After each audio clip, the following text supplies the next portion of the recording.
Hey guys, Practical Psychology here, and I'm super pumped to bring back a previous collaborator due to some amazing feedback. I hope you guys enjoy. Hey, Improvement Pill here, and for those of you guys who don't know who I am, I run a channel very similar to Practical Psychologies, and today we're going to be talking about something that I'm sure a lot of you guys have problems with. Let me ask you a question. Have you ever had a hard time coming up with things to talk about? Your brain ever just freeze and you end up with a long, awkward silence? Well, today I'm going to be sharing with you 4 extremely powerful topics that you can talk to just about anyone. Learning and using these 4 topics will allow you to build large amounts of rapport with just about anyone and will also allow you to create long-lasting friendships. An easy way to remember these 4 is through an acronym I like to call FORD. So let's jump right into it. F stands for family. Everyone has some sort of family. They are an integral part of our lives. They are the first people that we get to know, and for that reason, we hold a special place in our hearts for them. Studies have found time and time again that when people share family-related matters with strangers, they feel significantly closer to them afterwards. Now, the main problem with speaking about family is that it can sometimes come off very strong if you ask someone about their family up front. What you need to do instead is branch the conversation in a way so that the topic of family naturally pops up. Here's 2 ways to go about doing this. The first is by talking about your family first. Let's say, for example, you're at a party and you're talking with some girl and you notice there's a very loud, excited guy on the dance floor. You could say something like this. You see that guy over there? He really reminds me of my older brother, who's always energetic and not afraid to let loose. I feel like older siblings are always like that. Do you have any siblings?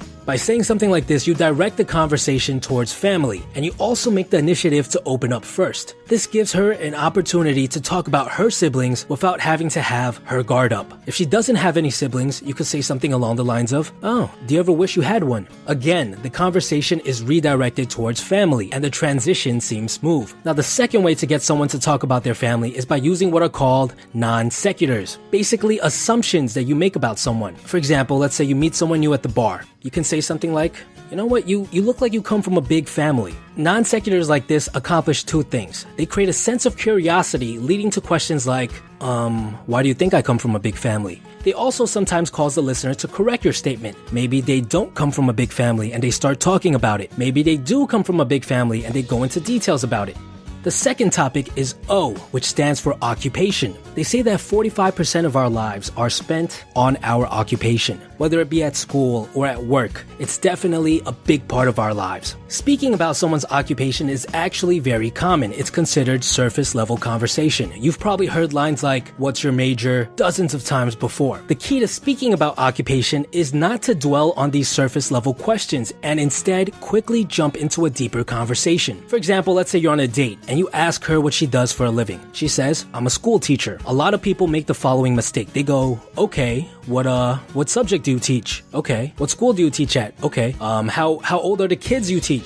When you ask question upon question, you enter what's called interview mode, and it's very uncomfortable for the listener. What you want to do instead is to add a comment before asking another question. For example, let's say she says, "Oh, I'm a teacher." You could say something along the lines of, "Wow, when I was younger, I always wanted to be a teacher." There's something about inspiring others that's very fulfilling. By saying something like this, you're adding a little bit about what you feel about her occupation before asking the next question. This leads to significantly deeper topics than, "Oh, what school do you work at?" When meeting a stranger, talking about occupation first is usually the best bet. This is because out of the 4 topics, occupation is talked about the most. They feel extremely comfortable talking about it. The next topic is R, which stands for recreation. Everyone has some sort of recreational activity. It could be an interest or a hobby. Sometimes it's even something that they're very passionate about. Similar to talking about occupation, you want to ask surface level questions while adding comments in between. An easy way to lead a conversation into talking about recreation is by simply asking,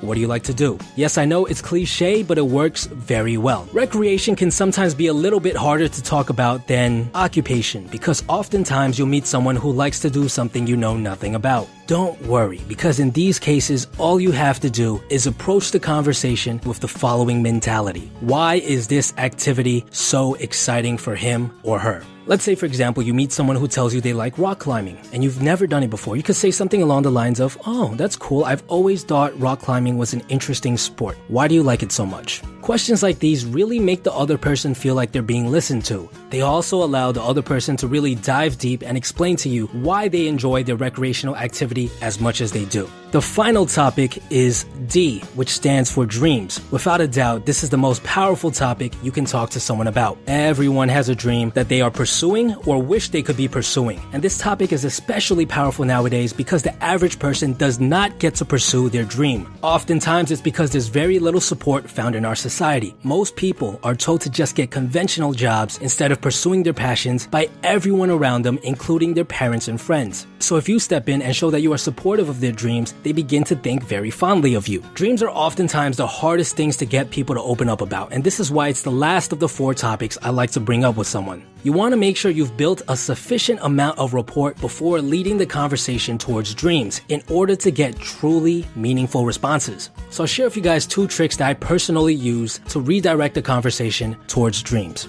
Number 1, sometimes you'll get an idea of what a person's dream is by talking about their recreational activity. If they mention that they like to draw, their dream might be to become an artist one day. So the first trick is to use this information and make an educated guess. So for the person who likes to draw, you might ask, "Have you ever thought about becoming an artist for a living?" And as you can see, this can easily lead to a deeper conversation. Now, the second way, my most favorite way to get someone to open up about their dreams, is to talk about the bigger picture. Now, what does that mean? Well, sometimes I'll be on a date and I'll be walking with a girl through a park and I'll just look at the night sky and say, "Just look up there. The universe is so vast. It's so big. I feel like our lives have more meaning than just working a 9 to 5. You ever dream of accomplishing something bigger than what you're doing right now? Yes, it's super cheesy, but again, it works. It redirects the conversation to dreams. I also like to ask questions like, what's something you want to do before you die? I like to make the question relevant to the things happening around me. Maybe I'll be at a bookstore with someone and I see a biography of someone who's passed away. Or maybe I'll be on the bus with someone and we'll drive past a cemetery. And there you have it. These are the 4 topics that you can talk to anyone about. These are the same 4 topics I used back in the day when I was a door-to-door salesperson. In those days, I was forced to build a large amount of trust with absolute strangers in under an hour and convince them to give me their social security number for credit checks and their credit card information for the actual purchase. So I can swear by these 4 topics. If you guys enjoyed this video, please check out my channel, Improvement Pill, for more similar concepts and ideas. Leave a comment below if you'd like more of Improvement Pill's stuff on this channel. And go check out his videos if you haven't already. They're freaking amazing. Thanks for watching and subscribe for more.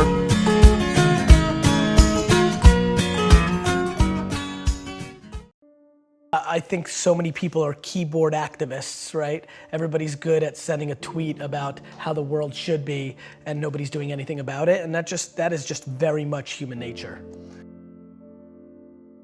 We've gotten soft as a culture. Yes. You know, I mean, of course we've gotten soft as a culture in the US because the US has had an incredible 200-year run, right? Like this is just what happens. You know, so as a culture, you know, I can't speak for, you know, people that live in the Amazon River, and I can't speak for, you know, people that still live in Belarus, but the American culture is soft, and that's a great thing. That means there's been enormous amounts of prosperity, but let's not be naive. I mean, people literally complain when somebody gives them the wrong amount of like extra cream in a Starbucks $6 coffee.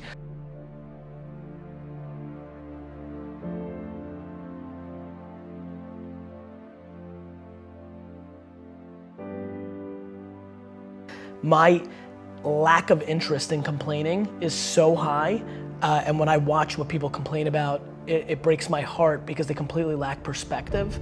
And I genuinely believe my happiness and optimism comes from my perspective. Even in political unrest times like right now, a lot of people are very bent out of shape, but the reality is that it's just never been better to be a human being.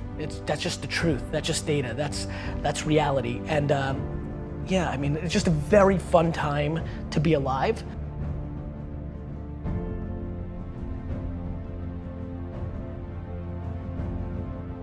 And I think the way people look at the world right now, because it's such an incredible time, is actually the quickest tell to who they are.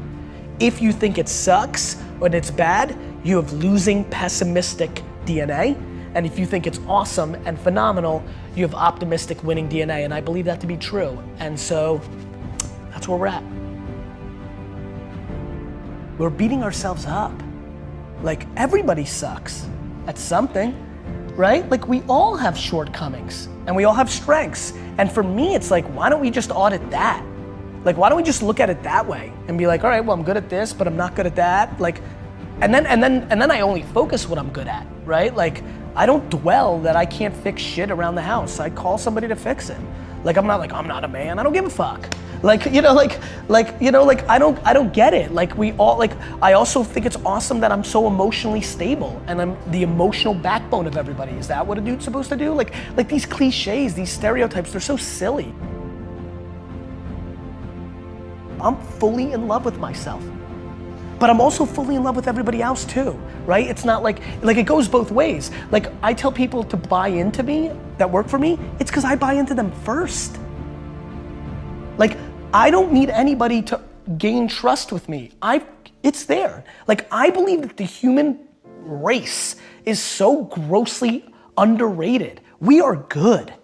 Of course we have some bad. There's fucking 7 billion of us.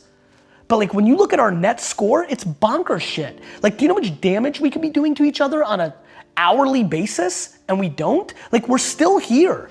Like, we won. We're the alpha being and we've figured out how to stay together. This is insane when you think about it. And yet everybody wants to dwell on like somebody said something mean.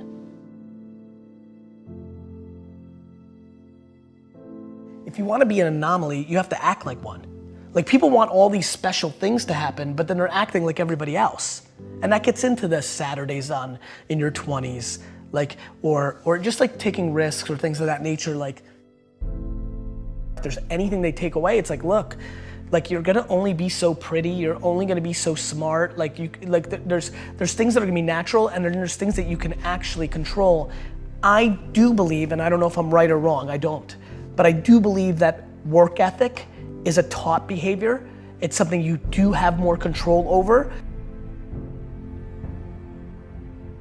And you know what really sealed the deal for me? Getting healthier. I was 38 years old and it didn't come natural to me. Like, it didn't come natural to me at all. I hate the gym. I hate it now. I hate it, I don't like it, I don't want to do it. But I knew it was important. And somewhere around midway through being 38 years old, I got serious, I figured out my system, I made the financial commitment, and I've won, right? And I'll never lose again because the system was I needed to be accountable to another human being. So it was about Mike and now Jordan and whoever else is my trainer. I'm doing it almost weirdly more to not let them down. I feel like there's a shift that can make people work harder. The big one that I push is you're gonna die. Like if you're like, to me, life is broken down into complaining and not. So if you're not complaining, well then I have no advice for you. I'm pumped. Like, you did it. Like I have friends who make $42,000 a year, work 9 to 4, kind of, with an hour and a half lunch and 45 minutes of YouTube and 10 minutes of bullshitting and an hour of complete wasted time in a meeting. So they're kind of working like 6, hours a week, right? But they're pumped. And they text me, these are high school friends, and they'll text me like how happy they are to be the coach of their kids' baseball team. And like, that's amazing. Like, that seems very obvious to me. Like, that's right. You know what's super weird? I'm actually weirdly envious. It sounds cool, like, in theory, right? Grass is always greener, right? Like, far less pressure, like all that time with my kids, oof, that would be cool. Like, there's just like all these things that I can justify. So to me, but I have friends who have $100 million in the bank because of Facebook's IPO, who complain, who are still hungry, who want to do even more, who will complain to me because they know I work a lot about no work-life balance and they don't get to spend enough time with their family. And I'm like, you have $100 million. Like, you could stay home. Like, you're in control. Like, don't complain about it. You've made that choice. Don't bullshit me. Like, you want to spend more time with your family? Spend more time with your family. I'm trying to be very careful about what I'm saying versus what I'm doing, because that's how you get exposed. And I don't mean like people calling you out and being like, you suck. I mean to yourself. I don't want to be exposed by myself. It's looking yourself in the mirror and saying like, am I doing this right? So to me, there's so many people that are talking shit about how big of an entrepreneur they're gonna be and how much they're gonna achieve, and they don't work on weekends. You know, I worked every Saturday of my 20s. Like, and I talk to 20-year-old entrepreneurs every single day. Lately, I've been saying to them, this Saturday, you're gonna have more time off than I've had in my entire 20s on a Saturday. So like, before you tell me how you're gonna be bigger than me, start thinking about what you're actually doing.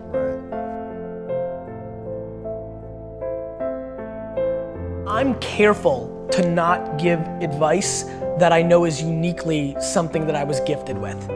Like, how do I tell you that, oh, here's how it actually works, and it almost started happening, it didn't happen.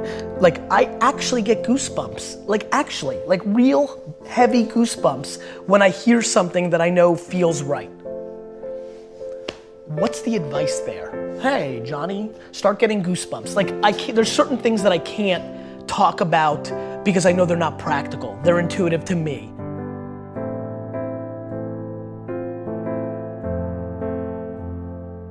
I plan to instill kindness into my kids. I plan on instilling perspective into my kids. I plan in instilling just being a good human being. I plan on making sure they don't use their parents' wealth and micro fame and leverage to impose on any other person. I'm petrified of that. If my kids try to punk their friends on my shit, I'm gonna beat the fuck out of them. Like, that's just loser DNA. You didn't do that. Right? Like, so like, I'm not obsessed with tactics. I'm obsessed with religion. So I have a lot of wealthy friends at this point who think it's smart for them to sit first class, but the kids in coach. It's a tactic. They send their kids to Africa to build a school for a week. It's a tactic. It's like my friends that love the environment. The number 2 sector in the world that is hurting the environment is the fashion industry. When you run the math of what's doing bad to the earth, it's the number 2 industry behind gas. I don't even want to say it because I'm not sure if it's gas and oil. The number 2 industry, this I know for a fact, is the fashion industry. So all my fancy friends who love the environment, are they willing to give up their fucking Louis bags? Let's see, right? So like, I think people talk shit. So you let them sit coach and you went first class, but you went to, you know, Hawaii and ate at all the best like, you can't pick and choose. To me, it's binary. So I don't want to be a hypocrite. So my big thing is like, look, you need to be kind. Like, mean is just non-negotiable in our family, right? And then you just need to not be full of shit. If you want to look at daddy's mountain and you want to say what I did to my dad's, and that was a big mountain for an immigrant, like, wow, dad did it, right? If you want to say, I'm going to climb that and I'm going to climb bigger, awesome. Like, I'm pumped. I'm weirdly not cheering for you because I'm just a weirdly competitive dude. This is actually something I'm not proud of. I'm comfortable saying this and I believe this is a flaw, but I don't want my kids to beat me. I don't. Like, I hate saying it. I know this is where I get in trouble. People will take one little clip from one video interview and they're like, you're bad. It's just my truth. I don't want to bullshit you guys. Like, I'm that competitive.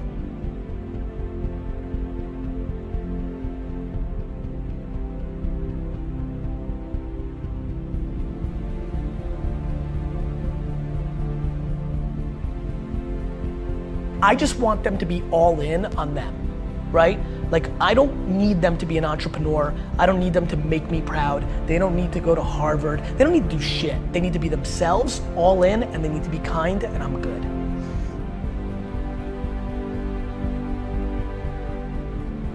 Like, everybody thinks their stuff is so good. Like, every day, Gary, my Instagram's so on fire, it's so awesome. Why is nobody, like, why am I not gaining followers? Because it's not awesome. We all think our stuff is the best, and like, I get that, but yeah, that would be my advice, only because that also is liberating. To me, everything's about breathing, right? Like, to me, everything is about like, take full ownership for everything, and then everything gets easy, because then you're in control. And then learn how to love to lose. I think that's how entrepreneurship, that's how life is. We all have losses. And so I like losses. I love adversity. I like the climb. I like the chip on my shoulder. I like when people are like, oh, I knew it. He's not that good. That is like, Like, I'm even weirdly scared as I continue to ascend and I'm getting popular and what do you say, the marketing leading, like people start putting these words in front of my name, I'm like, am I gonna sabotage myself to like recorrect this? Like, I like adversity. So yeah, all on me. You know, I enjoy losses. Now all of a sudden, like what? You become completely invincible. I feel invincible. I really genuinely, outside of the health of myself and 20 people, feel 100% invincible as a person. I know what my intent is. I wanna do good at nobody else's expense. I'm far from perfect, we all are. And so just easy, it feels very light to live life. I'm just in a good mood. Them home, and I think modern day parents and most parents do not do that. I think they focus on dumb shit like grades because they are insecure and they want to put the bumper sticker that their kid went to, you know, Stanford. Like, it's real fucked up when you really think about what's actually happening.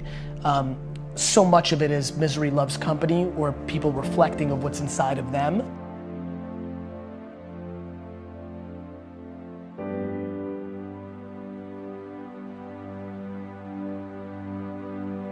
Is the impact that you want to have on the world? Same thing that attracts so many of millions of people to people that are selling bullshit, those same people are attracted to me. And what I want to do is suffocate out all those other people and become the alpha of that entire world of people that are hoping and are desperate to look at me. And what I want to do is inspire 2 14-year-old girls in Kansas City right now to build $1 billion company on having a bunch of employees hugging each other in the halls. I think that Steve Jobs came along, became an icon, but the sad part of that narrative was he did not treat his employees well. He became an icon, and the narrative became he got the most out of people by being a jerk, and that became romanticized. And a lot of people in Silicon Valley today run companies where they're mean because they think that's the right thing to do because they put Steve Jobs on a pedestal. I want my pedestal moment. I want to become that big, and what I want to come from that is that kids that aren't even born today think that they can build a $5 billion company and be a great guy or a great gal. I want to build the biggest building in town ever by just building the biggest building in town, while I think most people try to tear down everybody else's building. So I think positivity and good is practical advice to building an empire, and I want to be the poster child of the person that built the biggest, baddest empire and did it by being a good dude along the way. And not everybody's gonna be happy about everything I did, but if it's 97% of people talking good behind your back, that's a real legacy. And I wanna do it in a pop culture way. I'm gonna do it anyway. People have done that before. Just so you know, there's plenty of people. Warren Buffett's a really good dude. Like, there's plenty of people that have done that. There's a difference. I wanna do it and I wanna be a rock star, right? Like, and that's where you influence people. Like, you know, like I wanna do it, but I also wanna be the most popular. And so then that person's like, oh, I wanna be him, so I guess I'll be nice. Like, I wanna literally take people who have DNA that's kind of nice and make them more nice because they think that's how I became big. So I basically wanna trick the business world into becoming kinder.